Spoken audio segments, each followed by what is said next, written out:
Welcome dear students, मैं प्रतीक तिवारी आप सभी का स्वागत करता हूं उड़ान आईएएस एकेडमी के इस डिजिटल प्लेटफॉर्म में। और स्टूडेंट्स, आज हम डिस्कस करने वाले हैं अभी हाल ही में संपन्न सीजीपीएससी मेंस एग्जामिनेशन 2020 के पेपर 7 को। तो आइए बात करते हैं खंड 1 के प्रश्नों पर। तो देखिए, जो खंड 1 है, इसमें जो शब्द सीमा दी गई थी वो है 30 शब्द और प्रत्येक प्रश्न के लिए निर्धारित अंक थे 2। पहला प्रश्न जो था वो था, प्रक्रिया बताइए जब पुलिस अधिकारी वारंट के बिना गिरफ्तार करने के लिए अपने अधीनस्थ को प्रतिनियुक्त करता है। Discuss procedure when police officer depute subordinate to arrest without warrant.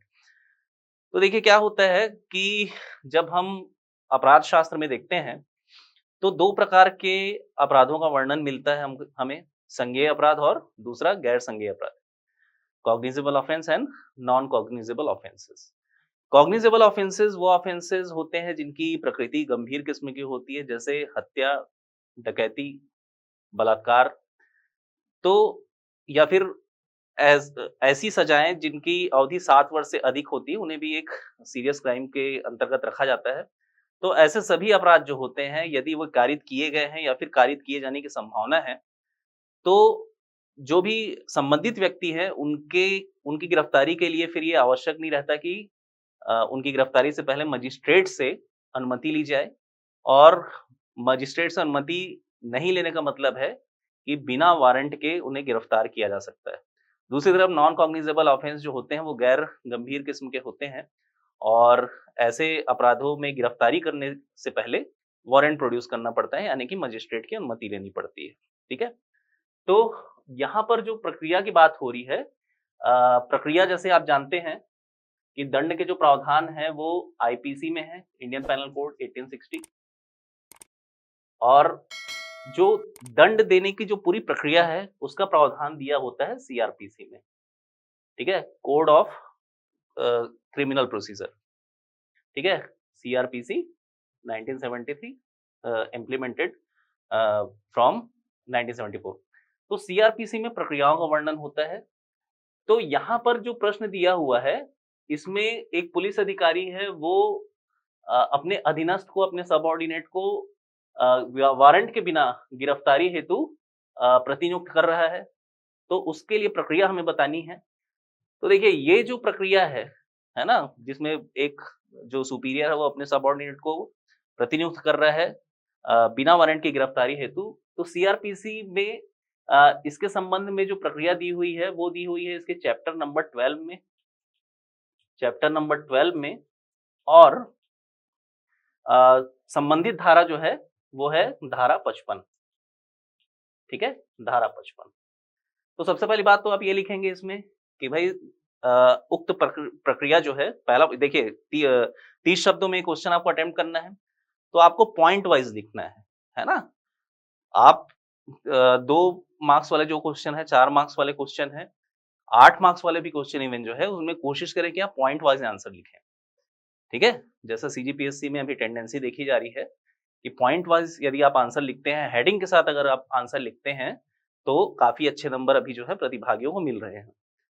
तो इसमें क्या लिखेंगे हम कि भाई सीआरपीसी 1973 के चैप्टर नंबर 12 धारा 55 में उक्त प्रक्रिया का वर्णन है। ठीक है, पहली बात तो ये हो गई, आपने परिचय दे दिया। दूसरा आप इसमें ये लिखेंगे कि भाई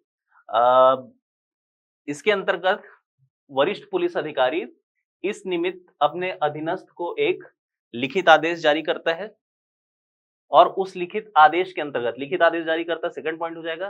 तीसरा क्या लिखेंगे, उस लिखित आदेश के अंतर्गत जिस व्यक्ति के खिलाफ ये वारंट जारी किया गया है, जिस व्यक्ति के खिलाफ या जिस व्यक्ति की गिरफ्तारी होनी है ना, जिस व्यक्ति की गिरफ्तारी होनी है उसका नाम दिया होगा, उस अपराध का वर्णन होगा जिस निमित्त ये गिरफ्तारी की जानी है बिना वारंट की।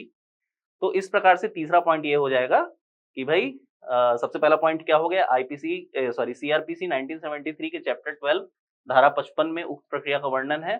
दूसरे में आप ये लिखेंगे, पुलिस अधिकारी एक लिखित आदेश के द्वारा अपने अधीनस्थ को इस प्रकार के बिना वारंट के गिरफ्तारी हेतु आदेशित करता है।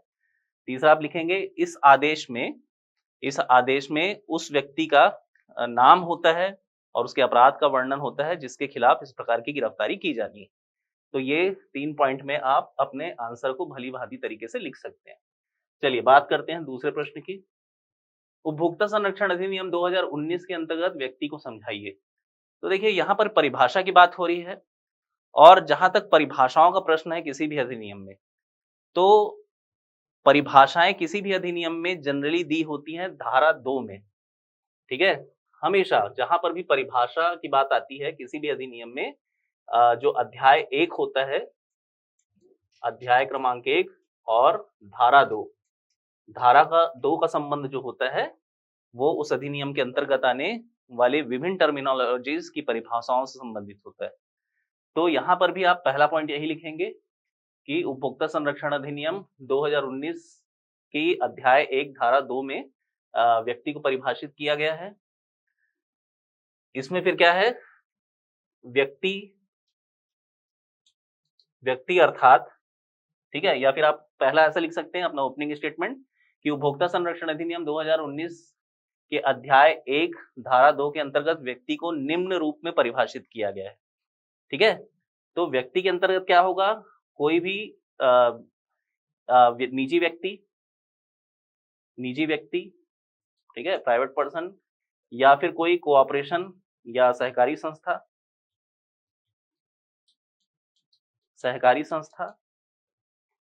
तीसरा आप देखेंगे इसमें कोई भी जो रजिस्टर्ड कंपनी है या नॉन रजिस्टर्ड कंपनी है वो, और इसके अलावा कोई भी जो लीगल एंटाइटी है ना, कोई भी जो लीगल एंटाइटी है, कोई भी जो वैधानिक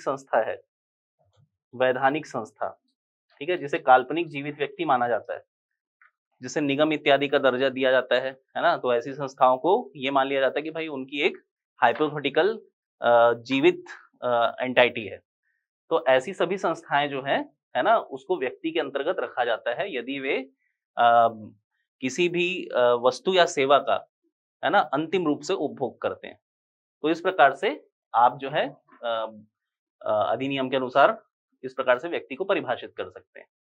ठीक है, तो हमारा भी जो मेन फोकस इस वीडियो को बनाने का वो ये है कि आपको प्रेजेंटेशन कैसा करना है ना। कंटेंट तो खैर आप देखेंगे ही, अपने हिसाब से पढ़ेंगे ही आप, है ना। अभी हमारा मेन फोकस ये है कि हम आपको प्रेजेंटेशन का तरीका बताएं कि प्रेजेंट कैसे करना है अपने आंसर को, ओपनिंग स्टेटमेंट कैसा होना चाहिए, और मेन बॉडी कैसी होनी चाहिए, और उसका कंक्लूजन कैसा होना चाहिए।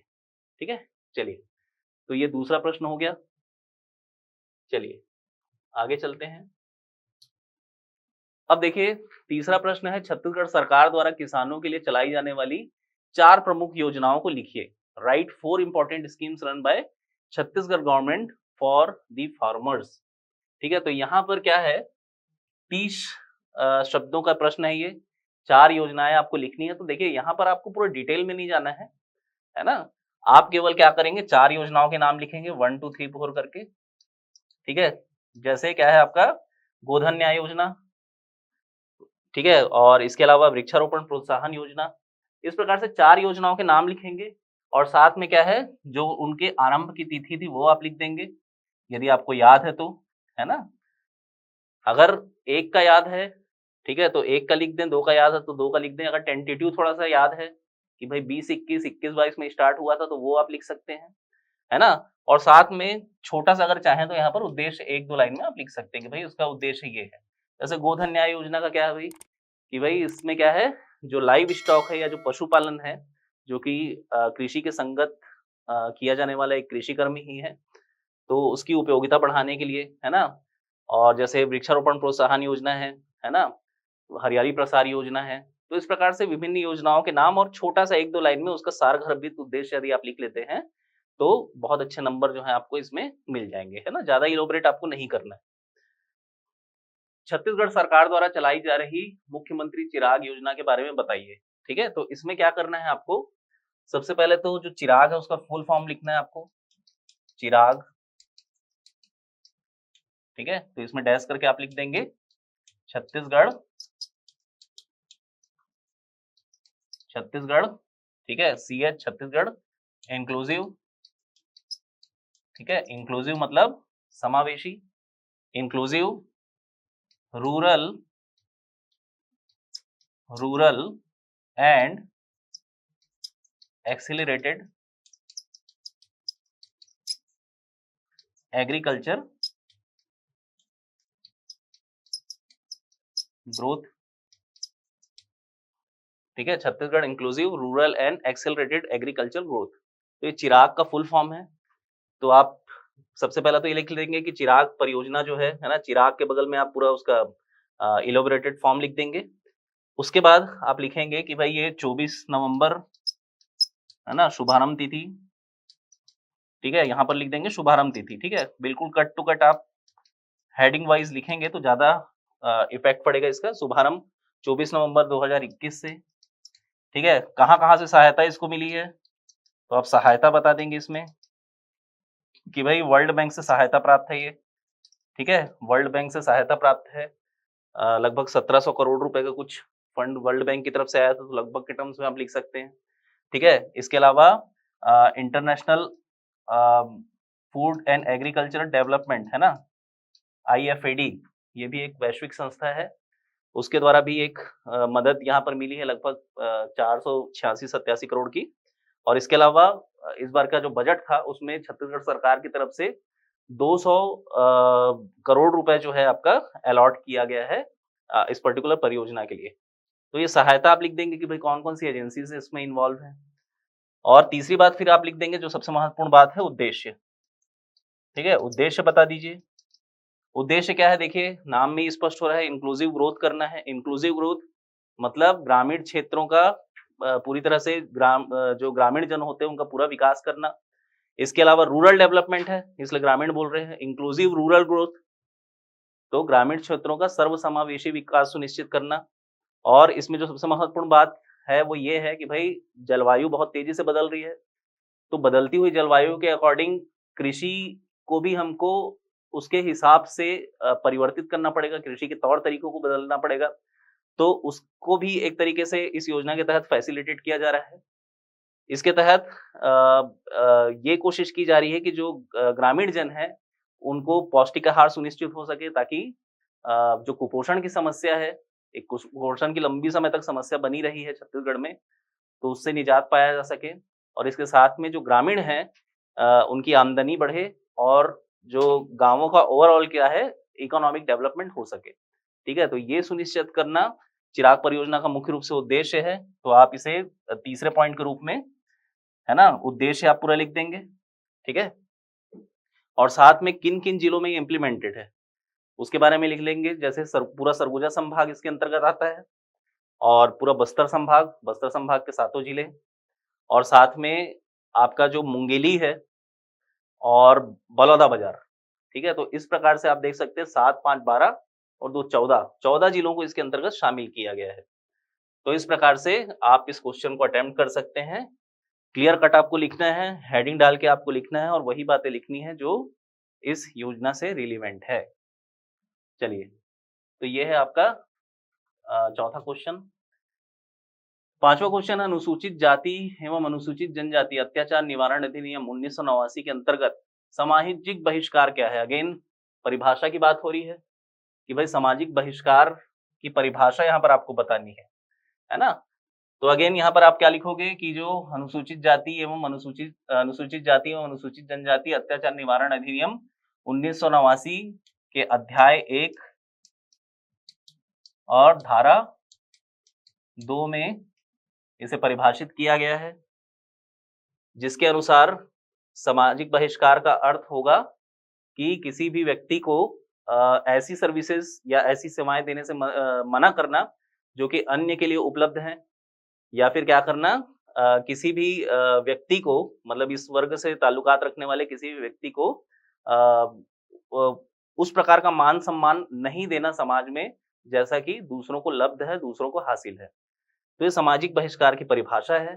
ठीक है, एप्रोप्रिएट वर्ड्स जो हैं आप अधिनियम को देखकर ले सकते हैं, लेकिन मेन जो क्रक्स है उसमें यही है कि सामाजिक बहिष्कार के अंतर्गत इस वर्ग के जो व्यक्ति होते हैं उनको सेवाएं देने से मना कर दिया जाता है, जिसको हम लेमैन टर्म्स में हुक्का पानी बंद करना बोलते हैं। मतलब उनसे किसी भी प्रकार के लेन देन का व्यवहार नहीं किया जाता।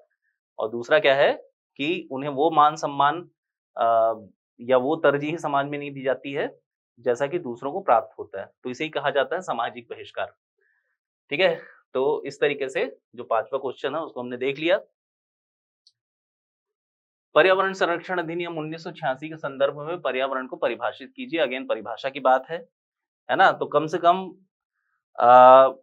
हमें ये ध्यान रखना है कि एटलीस्ट आपके जितने भी अधिनियम हैं जो रोजमर्रा के जीवन में आपसे टकराते हैं, पेपर में, है ना? या फिर न्यूज़ में, जहाँ कहीं पर भी अ, अधिनियमों का ज़िक्र होता है ना?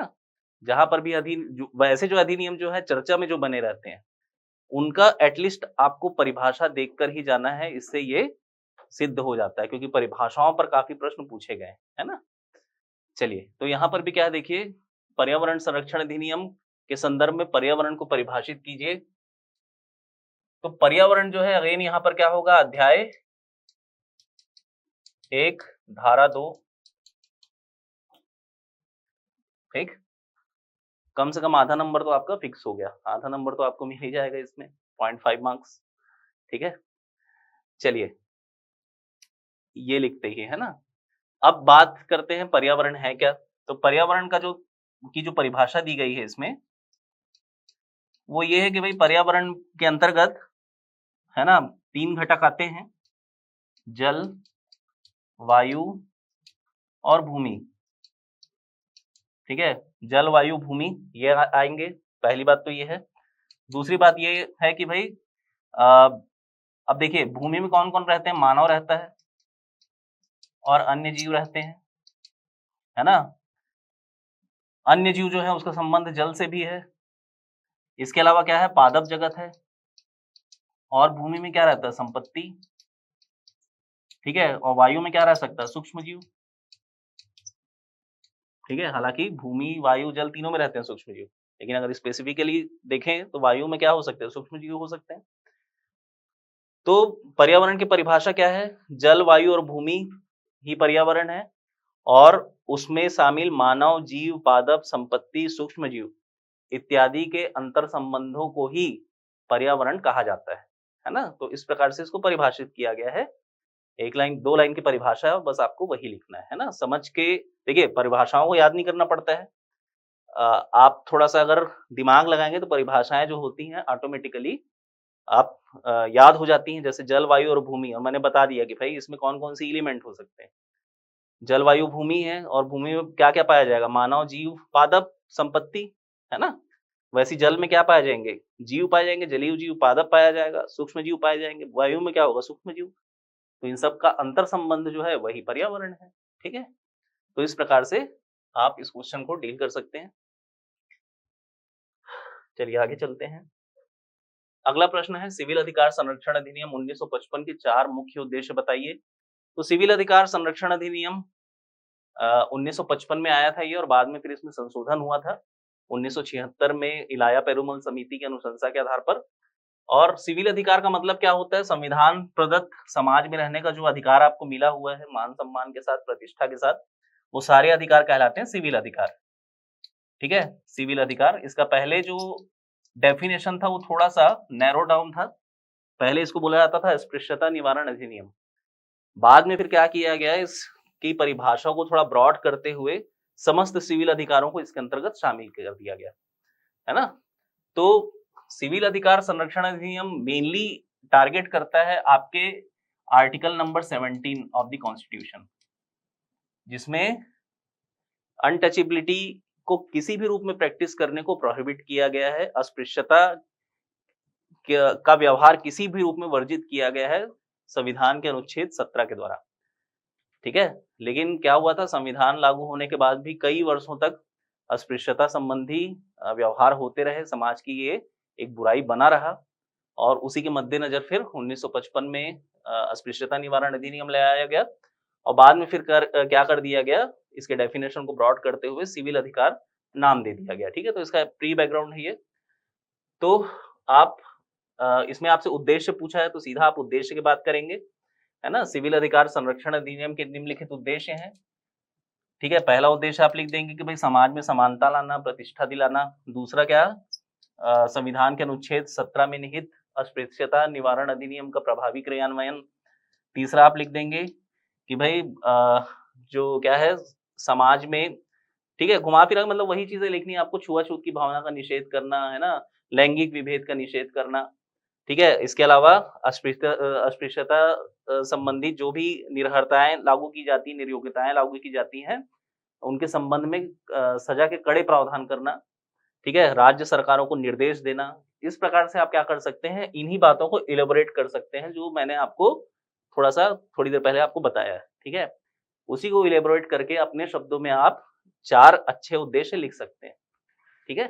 चलिए, तो यहाँ पर स्कोप हो जाता है कि आप अपनी प्रतिभा का, आप अपने बुद्धिमत्ता का उपयोग करते हुए कुछ अलग आंसर लिख सकें, है ना। चलिए आगे चलते हैं।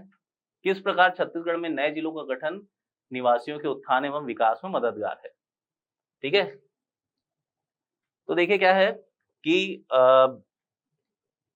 आज, ठीक है, 2011 के सेंसस के हिसाब से अगर हम देखें तो आज 600 से भी ज्यादा जिले हैं पूरे देश भर में, 640 या उससे ज्यादा, ठीक है। और इसके पहले अगर आप देखेंगे तो इसके प्रीवियस जो जनगणना हुई थी 1900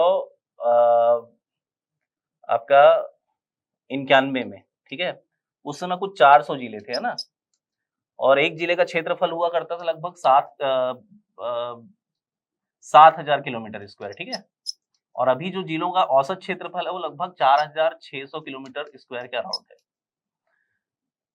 तो जिले बनाने की क्या ऐसी आवश्यकता पड़ गई, है ना। अगर आप ये सारी चीजें समझ जाएंगे तो आप इसका आंसर खुद ब खुद लिख सकते हैं। तो देखिए, नए जिलों को बनाने का उद्देश्य क्या होता है कि नया जिला जब बनता है तो फिर उससे क्या होता है कि वहां पर पूरा एक प्रशासनिक सेटअप लगाया जाता है। प्रशासनिक सेटअप लगाया जाता है। प्रशासनिक सेटअप लगाने का मतलब ये होता है कि निवासियों को अब अपने छोटे छोटे कामों के लिए, है ना, लंबी दूरी नहीं तय करना पड़ेगा। प्रशासन आपके द्वार जैसी अवधारणाएं सिद्ध होती हैं इससे। और एक तरीके से समाज और सरकार का जो सरोकार है वो बढ़ जाता है। नए जिले के निर्माण से समाज और सरकार का एक सरोकार बढ़ जाता है, ठीक है। इस टाइप के थोड़े से चमत्कारिक वर्ड आपको यूज करने हैं। दूसरा क्या होता है भाई, दूसरा ये होता है कि जब क्षेत्रफल कम होगा तो जाहिर सी बात है कि यहाँ पर जनसंख्या भी अधिक होगी, पॉपुलेशन डेंसिटी बढ़ेगी। और पॉपुलेशन डेंसिटी बढ़ने से क्या होगा कि यहाँ पर जो सर्विसेज हैं वो बहुत अच्छे से फैसिलिटेट होंगी, क्विक सर्विसेज फैसिलिटेट होंगी, ठीक है। जैसे आज देखिए मितान योजना अगर चलाई जा रही है छत्तीसगढ़ में, घर बैठे विभिन्न प्रकार की सरकारी सुविधाएं आपको मिल जाती हैं, प्राप्त हो जाती हैं, ड्राइविंग लाइसेंस से लेकर हर जन्म प्रमाण पत्र, आधार कार्ड वगैरह वगैरह। तो ये क्यों फैसिलिटेट हो पाता है, क्यों ऐसा हो पाता है, क्योंकि एक तरीके से एक जिले में जब जनसंख्या ज्यादा हो जाती है तो बहुत सारे हैंड्स मिल जाते हैं सरकार को, और वो हैंड्स सरकार के काम को सुविधाजनक बनाते हैं और निवासियों के जीवन को सुविधाजनक बनाते हैं, ठीक है। इसके अलावा क्या है, अच्छे प्रशासनिक तंत्र की स्थापना से क्या होता है कि वहां पर आर्थिक गतिविधियां भी बढ़ती हैं, और आर्थिक गतिविधियों के बढ़ने से निश्चित तौर पर वहां के निवासियों के जीवन में उत्थान परिलक्षित होता है और विकास परिलक्षित होता है। और प्रशासन के निकटता होने से इन जिलों में अच्छे स्कूल, अच्छे हॉस्पिटल्स, अच्छे कॉलेजेस वगैरह भी निकट भविष्य में स्थापित हो जाते हैं, और उसका लाभ जो है वो निवासियों को आवश्यक तौर पर मिलता है। तो इस प्रकार से आप इन सारी चीजों को एक दो डाटाज वगैरह देके और उसके बाद फिर अपना थोड़ा सा इंटेलेक्चुअल लिबर्टी लेके अपनी सोच को थोड़ा सा विस्तार और आयाम देते हुए इस क्वेश्चन को अटेम्प्ट कर सकते हैं, इस टाइप के क्वेश्चन को अटेम्प्ट कर सकते हैं, ठीक है। चलिए अब आगे चलते हैं खंड 2। और यहाँ पर उत्तरों की जो शब्द सीमा है थोड़ी सी बढ़ जाएगी, 60 शब्द, और यहाँ पर प्रत्येक प्रश्न के लिए 4 अंक अलॉट किए गए। चलिए बात करते हैं अगले प्रश्न की। घरेलू हिंसा से महिलाओं का संरक्षण अधिनियम 2005 के अंतर्गत संरक्षण अधिकारियों के कर्तव्य एवं कृत्य लिखिए। तो 4 मार्क्स में क्वेश्चन पूछा गया है, ये 60 शब्दों में आपको जवाब देना है। तो इसमें देखिए क्या है कि आप सबसे पहले ये लिखेंगे कि भाई जो घरेलू हिंसा से महिलाओं का संरक्षण अधिनियम 2005 की धारा 8 सेक्शन 8 में संरक्षण अधिकारियों की नियुक्ति का प्रावधान किया गया है। और धारा 9 इन उक्त संरक्षण अधिकारियों के निहित कर्तव्यों का उल्लेख करता है। ठीक है, तो ऐसा प्रारंभिक भूमिका बना देंगे। उसके बाद फिर क्या करेंगे, संरक्षण अधिकारियों के कर्तव्य एवं कृत्यों को हम 2 श्रेणियों में बांटकर देख सकते हैं। तीसरा पॉइंट आप ये लिखेंगे। ठीक है, यहाँ पर भी आपको पॉइंट वाइज आंसर ही लिखना है। पहला पॉइंट तो क्या हो गया कि धारा 8 में संरक्षण अधिकारियों की नियुक्ति का प्रावधान किया गया है, धारा 9 में उनके कर्तव्य निर्धारित किए गए हैं। दूसरा पॉइंट आप ये लिखेंगे कि संरक्षण अधिकारियों के कर्तव्य एवं कृत्य को 2 वर्गों में बांटकर देखा जा सकता है। ठीक है, ठीक है, उसके बाद निम्न रूप में देखा जा सकता है, ऐसा करके लिख देंगे आप। उसके बाद फिर लिखेंगे आप मजिस्ट्रेट हेतु कर्तव्य, और दूसरा जो पीड़ित है उसके प्रति कर्तव्य। ठीक है, दूसरा पॉइंट ये लिख दिया आपने, वर्गीकरण। फिर तीसरा आप क्या लिखेंगे कि मजिस्ट्रेट हेतु कर्तव्य, तो उसमें क्या क्या होगा भाई, जैसे आपका अनुतोष हेतु आवेदन तैयार करवाना, और आपका DIR तैयार करवाना। ठीक है, domestic violence information report, DIR report जिसको बोलते हैं, जो कि किसी भी प्रकार का अनुतोष आवेदन करने के लिए काफी ज्यादा मैंडेटरी होता है, तो वो प्रिपेयर कराना। इसके अलावा मजिस्ट्रेट हेतु विभिन्न प्रकार के जो सेवा प्रदाता होते हैं, जो लीगल एड्स प्रोवाइड करते हैं, जो चिकित्सीय सुविधा प्रोवाइड करते हैं पीड़ित को, उनकी सूची बना के रखना, उसको संधारित करना, और बाकी जो भी अन्य कार्य हैं जो मजिस्ट्रेट द्वारा सौंपे जाए वो सारे करना। ठीक है, ये आप लिखेंगे। पीड़ित के लिए क्या हो जाएगा कि भाई पीड़ित का चिकित्सीय परीक्षण करवाना है, यदि उसके साथ कोई हिंसा कारित हुई है तो, है ना, उसके लिए DIR रिपोर्ट प्रथमतया दर्ज करना, धनी अनुतोष हेतु आवेदन देना। तो इस प्रकार से मजिस्ट्रेट और पीड़ित के संदर्भ में जो भी उसके कर्तव्य और कृत्य हैं धारा 9 के अनुसार, उनका उल्लेख आप पॉइंट वाइज करेंगे। ठीक है, तो इस प्रकार से ये क्वेश्चन जो है वो डील किया जाएगा। चलिए नेक्स्ट चलते हैं। छत्तीसगढ़ सरकार द्वारा चलाई जा रही आत्मानंद इंग्लिश मीडियम स्कूल योजना क्या है? तो एक तरीके से आप समझ सकते हैं कि छत्तीसगढ़ में शिक्षा को विस्तारित करने में इस योजना का बहुत ही बड़ा महत्व है, और सरकार का समझ लीजिए ड्रीम प्रोजेक्ट रहा है। और आज की डेट में लगभग 269 से ज्यादा इंग्लिश मीडियम स्कूल खुल चुके हैं, और साथ में हिंदी मीडियम स्कूल भी खोले गए हैं। तो आत्मानंद इंग्लिश मीडियम स्कूल के अंतर्गत क्या है भाई, देखिए 2020-21 से आई थिंक स्टार्ट हुआ है ये, और इसके अंतर्गत DMF फंड से, DMF फंड है ना, डिस्ट्रिक्ट मिनरल फंड जो होता है आपका, जिला खनिज न्यास जो कलेक्टर्स के डिस्पोजल में होता है, उस फंड का उपयोग करके सबसे पहले तो क्या किया गया है, जो भी स्कूल हैं उनका पुनर्नवीनीकरण किया गया है, इंफ्रास्ट्रक्चर इत्यादि को उसमें सुधारा गया है इनको उन स्कूल्स में। और उसके बाद फिर क्या किया गया है, उन स्कूल्स में हाई एंड इक्विपमेंट से उनको लैस किया गया है, लेबोरेटरीज बनाई गई हैं, साथ में प्रशिक्षित जो शिक्षक हैं जिनकी इंग्लिश में अच्छी कमांड है, फ्लुएंट है इंग्लिश में जो, है ना, ऐसे विषय विशेषज्ञ शिक्षकों की नियुक्ति की गई है।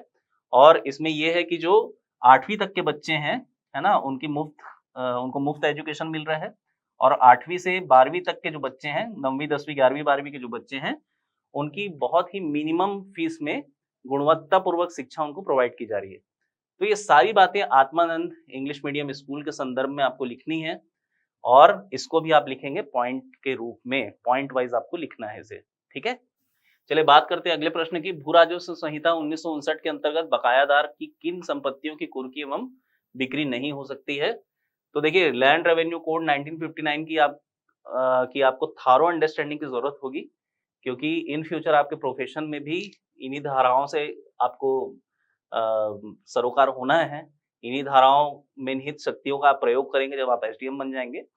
तो ये बहुत इंपेरेटिव कि आप लैंड रेवेन्यू कोड 1959 को बहुत अच्छे से पढ़ें।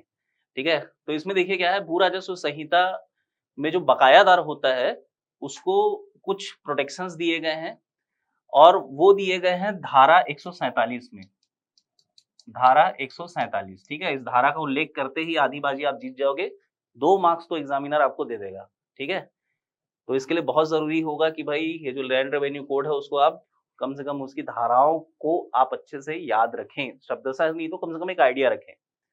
तो धारा 147 में इसका प्रावधान है, और इसके अंतर्गत जो बकायादारों को, है ना, जो एक संरक्षण मिला हुआ है कि भाई जब भी इनसे वसूली की जाएगी बकायेदारों से, तो किन किन चीजों के मामले में इनमें रहम की जाएगी, आप एक तरीके से समझ लीजिए, इनको प्रिविलेज दिया जाएगा, उनसे वो वस्तुएं नहीं ली जाएंगी।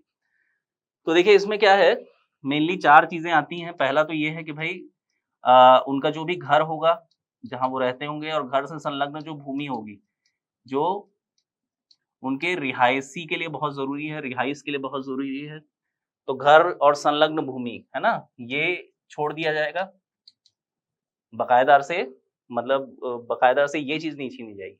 पहली चीज़ तो ये हो गई। दूसरा क्या हो गया कि धार्मिक उपयोग के लिए रखी गई कोई वस्तु जो है, धार्मिक उपयोग के लिए, ठीक है, रखी गई कोई वस्तु जो है, उसे नहीं लिया जाएगा, ठीक है? जैसे मान लो अगर क्या है, किसी ने मंदिर बनवा रखा अपने घर में और वहाँ पर एक तरीके से देवता की मूर्ति है या जो भी है, कुछ कीमती सामान है या दान पेटी जैसा भी हो, तो उसको बकाया करके ले नहीं लिया जाएगा उससे, उसको छोड़ दिया जाएगा।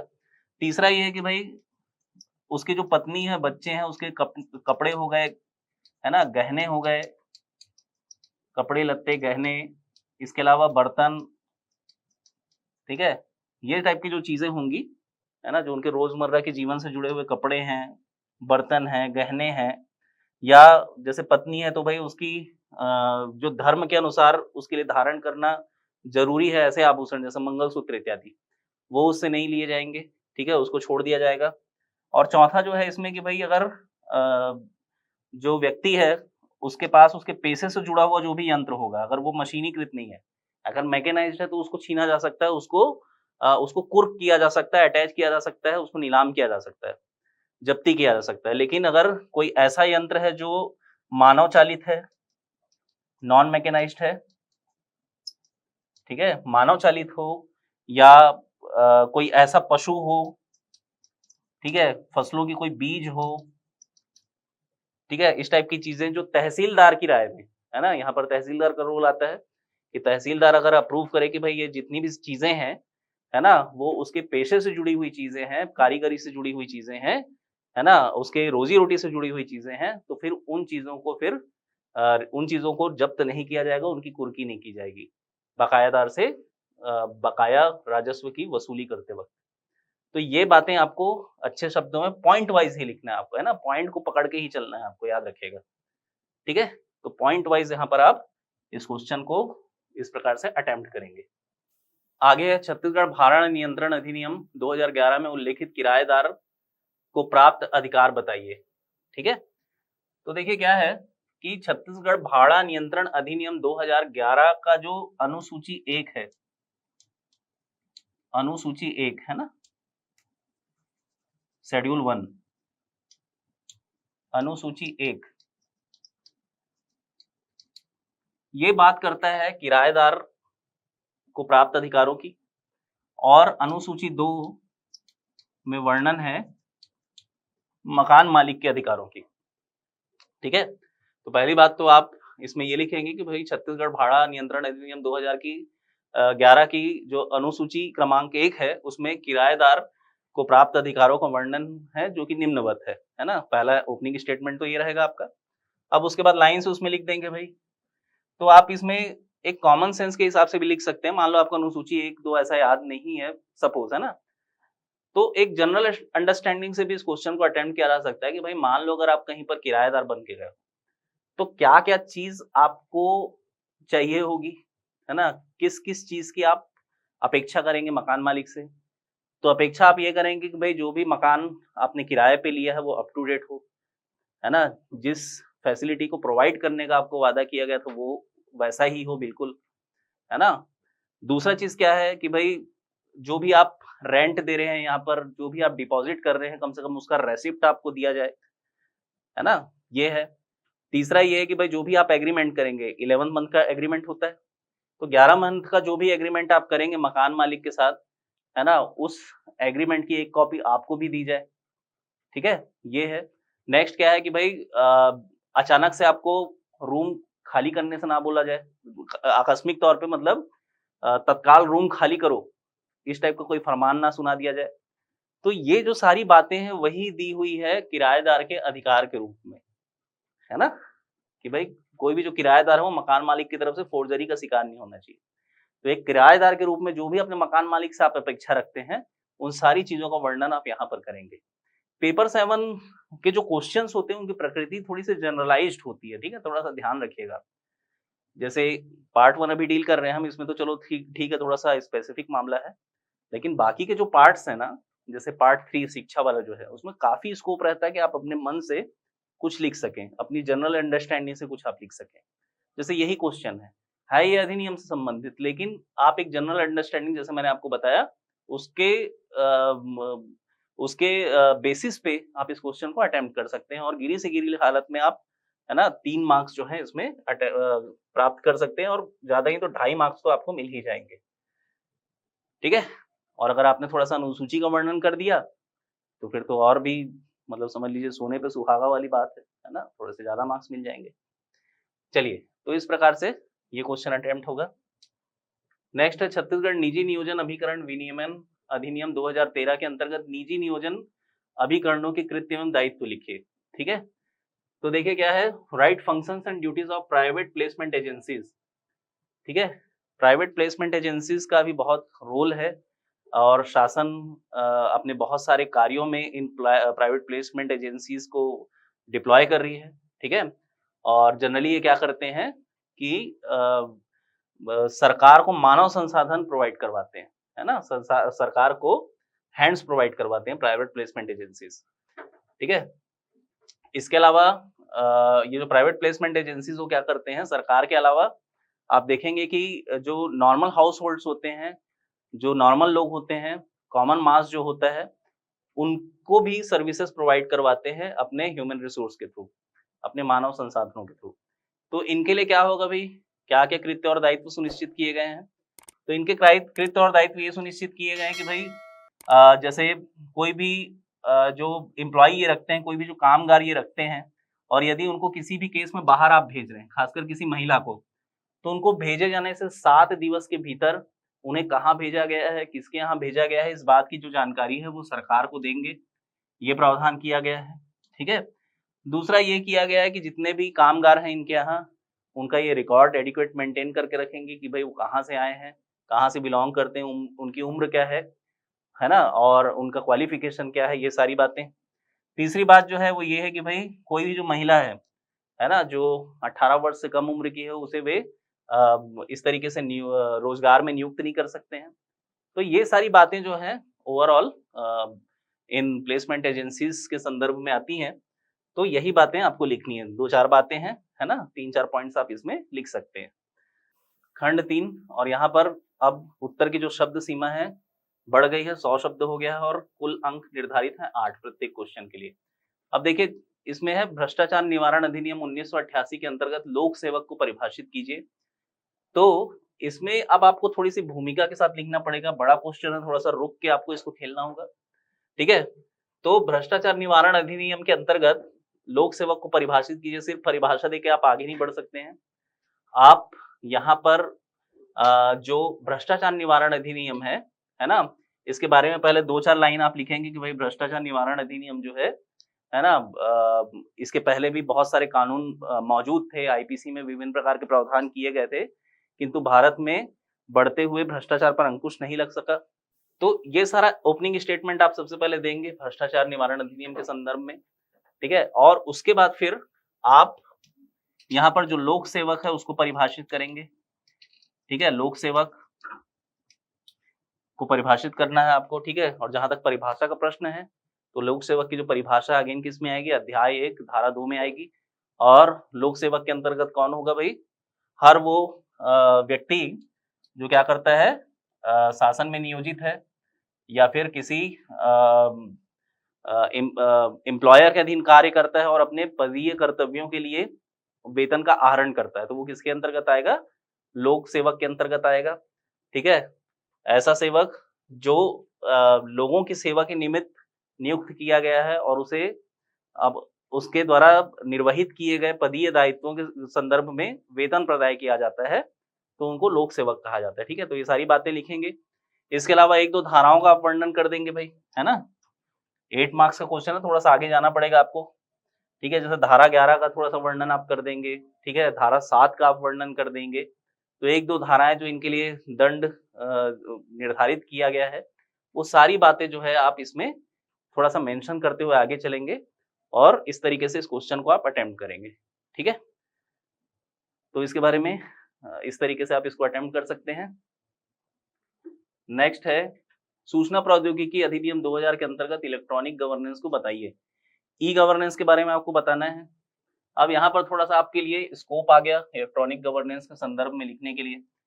तो इसमें क्या है, देखिए सबसे पहले सूचना प्रौद्योगिकी अधिनियम क्या है, इसका उद्देश्य क्या है, 2-4 लाइन में आप ओपनिंग स्टेटमेंट देंगे कि भाई सूचना प्रौद्योगिकी अधिनियम की उपयोगिता क्या है ना, और किस प्रकार से ये साइबर सिक्योरिटी सुनिश्चित करता है, डाटा प्रूफिंग सुनिश्चित करता है, ये सारी बातें आप लिखेंगे।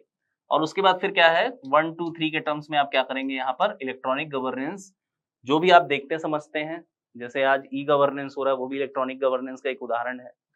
ठीक है, और इसके अंतर्गत जो भी सारी चीजें हैं, ठीक है, जो इलेक्ट्रॉनिकली आजकल फैसिलिटेट हो रही हैं, है ना, घर बैठे जिन स्कीम्स का आप लाभ उठा रहे हैं, वो सब कुछ किसके अंतर्गत आते हैं, इलेक्ट्रॉनिक गवर्नेंस के अंतर्गत आते हैं।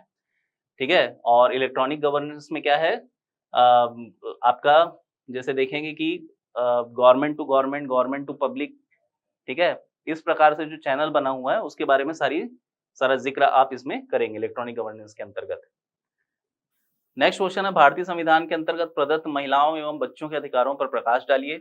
तो यहाँ पर अगेन एक ओपन एंडेड क्वेश्चन है, भारतीय संविधान की थोड़ी सी समझ और महिलाओं और बच्चों के अधिकारों पर आप बहुत अच्छे से लिख ले जाएंगे। ठीक है, तो महिलाओं से संबंधित जो प्रावधान है वो आपको देख लेना है। ठीक है, जो डीपीएसपी में प्रावधान दिया गया है, समानता का अधिकार दिया गया है, प्रसूति सहायता का जो अधिकार दिया गया है। ठीक है, इसके अलावा जो बच्चों से संबंधित अधिकार है, ठीक है, जैसे बाल श्रम का निषेध हो गया, है ना, और अर्ली चाइल्डहुड केयर की बात जो की गई है डीपीएसपी में, है ना, वो सारी बातों को समेटते हुए, इसके अलावा जो आपके मौलिक कर्तव्यों में जो गार्जियंस के ऊपर जिम्मेदारी दी गई है बच्चों के पढ़ने लिखाने से संबंधित, है ना, राज्यों को जो निर्देश दिया गया है बच्चों के आरंभिक शिक्षा को लेकर, फिर उससे जुड़ा हुआ जो राइट टू एजुकेशन एक्ट है उसका हवाला आप देंगे। ठीक है, तो पॉइंट वाइज आप इसको यहाँ पर अगेन डील करेंगे, इसमें भी पॉइंट पर ही आपको चलना है। ठीक है, हाँ, इसमें आप ये कर सकते हैं कि जैसे महिला है तो उसके सामाजिक अधिकार क्या है ना, पॉलिटिकल राइट्स क्या है, ठीक है, इकोनॉमिकल राइट्स कैसे अश्योर किया गया है। तो इस तरीके से अगर खंडवार आप चलते हैं, थोड़ा सा हेडिंग के साथ अगर जाएंगे तो इसका बहुत अच्छा इंफेसिस पड़ेगा। 4 नंबर 2 नंबर वाले क्वेश्चंस में हेडिंग की कोई जरूरत नहीं है, सब हेडिंग्स में डिवाइड करने की कोई जरूरत नहीं है, लेकिन जहां पर मामला 8 नंबर का हो वहां पर फिर आपको हेडिंग्स बनाने पड़ेंगे, जैसे जो भी सामाजिक क्षेत्र में, है ना, महिलाओं के अधिकारों के लिए जो बात की गई है संविधान में, उसको एक जगह आप कैटेगराइज कर देंगे, आर्थिक अधिकार जो है एक जगह, और आपके राजनीतिक अधिकार एक जगह। उसी तरीके से बच्चों के जो भी अधिकार हैं उसको भी आप कोशिश करें कि कैटेगरी वाइज लिखें। ठीक है, तो इससे बहुत अच्छा इंफेसिस पड़ेगा और इस प्रकार से आपको इन क्वेश्चंस को अटेम्प्ट करना है। ठीक है, चलिए अब है भाग खंड 5 और इसमें शब्द सीमा है 175 शब्द और अंक है 15। पहला है राष्ट्रीय मानवाधिकार आयोग के गठन, अध्यक्ष एवं अन्य सदस्यों की नियुक्ति तथा आयोग के कृत्य एवं शक्तियों का वर्णन कीजिए। Describe constitution, appointment of chairman, chairperson and other members and functions and powers of the national human rights commission. या फिर सूचना के अधिकार अधिनियम 2005 की प्रमुख विशेषताओं पर प्रकाश डालिए। इस अधिनियम के संरक्षण एवं संवर्धन हेतु वर्तमान छत्तीसगढ़ शासन द्वारा किए गए विशिष्ट प्रयासों को भी बताइए। ठीक है, तो मान लो अगर आप पहला क्वेश्चन अटेम्प्ट करते हो तो इसमें क्या करना है आपको, ठीक है, इसके अंतर्गत आपको मानव अधिकार के संबंध में जो भी आप पढ़े होंगे, है ना, चेयरपर्सन की नियुक्ति हो गई, सदस्य हो गए, सबसे पहला तो रिलेवेंस आप बताएंगे कि भाई मानव अधिकार जो है ना, वो उद्भूत कहाँ से हुए हैं। ठीक है, थोड़ा सा यूनाइटेड नेशन का आप हवाला देंगे। ठीक है, थोड़ी भूमिका बनाएंगे कि भाई मानव अधिकारों की आवश्यकता क्या है ना, मानव अधिकारों से जुड़े हुए फिर क्या है, नैसर्गिक अधिकार क्या है, ठीक है, नैसर्गिक अधिकार क्या है, ठीक है, विधिक अधिकार क्या है, ठीक है, विधिक अधिकार क्या है, संवैधानिक अधिकार क्या है, ठीक है, संवैधानिक अधिकार, ठीक है, इन सब का थोड़ा सा आप रेफरेंस देंगे एक ब्रॉड टर्म्स में, एक जनरल आइडिया मानव अधिकारों से संबंधित, इसी टर्म पे थोड़ा सा आपको स्टिक रहना है पहले तो। ठीक है। मानवाधिकार घोषणा पत्र की बात करेंगे आप। अब उसके बाद धीरे से फिर आपको स्टेप इन करना है, मानवाधिकार आयोगों पर बात करनी है आपको, ठीक है। इसमें क्या है देखिए, राष्ट्रीय मानवाधिकार आयोग की बात कर रही है, ठीक है। तो राष्ट्रीय अधिकार आयोग जो है उसके पूरा कॉन्स्टिट्यूशन आप बताएंगे, उसका स्ट्रक्चर बताएंगे आप कि गठन किस प्रकार से होता है, ठीक है, कौन कौन उसमें शामिल होते हैं, ठीक है। कुल मिला के टोटल जो भी अलग अलग आयोग जो होते हैं उनके सदस्य इसमें शामिल होते हैं, जैसे राष्ट्रीय अल्पसंख्यक आयोग, राष्ट्रीय महिला आयोग, राष्ट्रीय अनुसूचित जाति जनजाति आयोग, ठीक है, तो वो सदस्य शामिल होंगे। जुडिशरी से जो मेंबर्स होते हैं वो शामिल होते हैं, सुप्रीम कोर्ट के जज और जो आपके सुप्रीम कोर्ट के अन्य जज जो होते हैं वो होते हैं, ठीक है। हाई कोर्ट का जो चीफ जस्टिस होता है किसी भी हाई कोर्ट का, उसको शामिल किया जाता है, ठीक है। और इसके अलावा जो मानवाधिकार की जानकारी रखने वाले जो विशेषज्ञ होते हैं उनको इसमें शामिल किया जाता है। महिलाओं को उचित प्रतिनिधित्व दिया गया है, ठीक है। तो ये सारी बातें इसमें आप लिखेंगे। सदस्यों की नियुक्ति करने के लिए फिर एक स्पेशल कमीशन बनता है, ठीक है। तो प्रधानमंत्री होते हैं उसमें और गृह मंत्री होते हैं, ठीक है। इन सबको समाहित करते हुए लोकसभा में जो नेता प्रतिपक्ष होते हैं उनको शामिल किया जाता है। तो उन सब चीजों का वर्णन है ना। अभी हम देखिए बात कर रहे हैं कि भाई हमें किस प्रकार से अटेम्प्ट करना है, मेनली उस पर फोकस है हमारा। क्या है वो तो आप फॉर श्योर पढ़ेंगे ही और पढ़ ही भी रहे होंगे, ठीक है। अटेम्प्ट करने का जो तरीका है उस पर हम अभी बात कर रहे हैं, ठीक है। We are not going to be specific for each and every question. So इस तरीके से आपको इसको अटेम्प्ट करना है। पहले हमने मानवाधिकार की परिभाषा दे दी, उसके बाद संरचना गठन की बात कर दी, स्टेप बाय स्टेप चलेंगे, ठीक है। क्या पूछा, सबसे पहले गठन को पूछा है, फिर क्या पूछा है, नियुक्ति की बात की है। तो पहले गठन दिखा दो उसको कि भाई ऐसा गठन होता है, ऐसी संरचना होती है इसकी। फिर नियुक्ति की बात करेंगे, ठीक है। और उसके बाद फिर आयोग के कृत्य की बात करेंगे और फिर बात करेंगे आयोग की शक्तियों की। तो टोटल कितने पॉइंट्स बनेंगे, 1 2, ठीक है, नियुक्ति, ये दूसरा हो गया, अध्यक्ष एवं सदस्यों की नियुक्ति, ठीक है, कृत्य और शक्ति। तो टोटल कितने हो गए, 4 पॉइंट्स हो गए। तो 4 पॉइंट्स में आप जब इसको डील करेंगे, ठीक है, यदि आपने बहुत अच्छे से उसको पढ़ा है तो हो सकता है आपको पेजेस कम पड़ जाए, इतना कुछ आपके पास लिखने के लिए होगा, ठीक है। तो इस प्रकार से आपको इसको अटेम्प्ट करना, राष्ट्रीय मानवाधिकार आयोग को। दूसरा है सूचना के अधिकार अधिनियम 2005 की प्रमुख विशेषताएं बताना है भाई, प्रकाश डालना है, ठीक है। प्रकाश डालने का मतलब क्या होता है कि जो है जैसा है वैसा लिख दो उठा के, ठीक है। यदि विवेचना करने बोलेगा तो पॉजिटिव निगेटिव दोनों की बात करनी है आपको, ठीक है। विवरण देना या प्रकाश देना, प्रकाश डालना, इसका मतलब सीधा सा होता है कि भाई आप सीधे से निरपेक्ष रहते हुए जो प्रावधान है केवल उसको बिंदुवार अंकित कर दीजिए, उनके बारे में बता दीजिए, ठीक है। तो प्रकाश डालना है आपको। इसके बाद क्या है कि भाई इस अधिनियम के संरक्षण एवं संवर्धन हेतु छत्तीसगढ़ सरकार द्वारा ने क्या क्या विशिष्ट कार्य किए हैं, क्या क्या प्रयास किए हैं, उनके बारे में आपको बताना है। जैसे सूचना के, अभी हाल ही में एक न्यूज था कि सूचना के अधिकार अधिनियम के अंतर्गत एक पोर्टल बनाया गया है जिसमें आप घर बैठे जो भी आपको सूचना चाहिए, जो भी आरटीआई आपको लगाना है, आप उस पोर्टल के माध्यम से संबंधित विभागों में लगा सकते हैं। तो एक बहुत ही सराहनीय पहल है छत्तीसगढ़ सरकार का, तो इसके बारे में आप अपडेट रखें, है ना। और उसका आप हवाला दें यहाँ पर कि ये एक बहुत विशिष्ट कार्य है ना। इसके अलावा क्या है कि बाकी जो अधिनियम के अंतर्गत जैसे निर्देश दिए गए हैं सरकारों को, उस निर्देश का अक्षरशः पालन छत्तीसगढ़ सरकार के द्वारा होता है, ठीक है। कॉम्पिटेंट ऑफिसर्स जो हैं वो बैठाए जाते हैं हमारे यहाँ छत्तीसगढ़ सरकार की तरफ से। तो ये सारी बात, इन सारे बातों के आलोक में आप इस क्वेश्चन को डील कर सकते हैं, ठीक है। तो इस प्रकार से हमने पेपर 7 के पार्ट 1 से जुड़े हुए सारे प्रश्नों पर बात कर ली है और आई होप ये डिस्कशन आपको यूजफुल लगा होगा। और जो वीडियोस हैं इसी टाइप के उन्हें देखने के लिए हमारे चैनल को लाइक, शेयर एंड सब्सक्राइब जरूर करें। Thank you very much.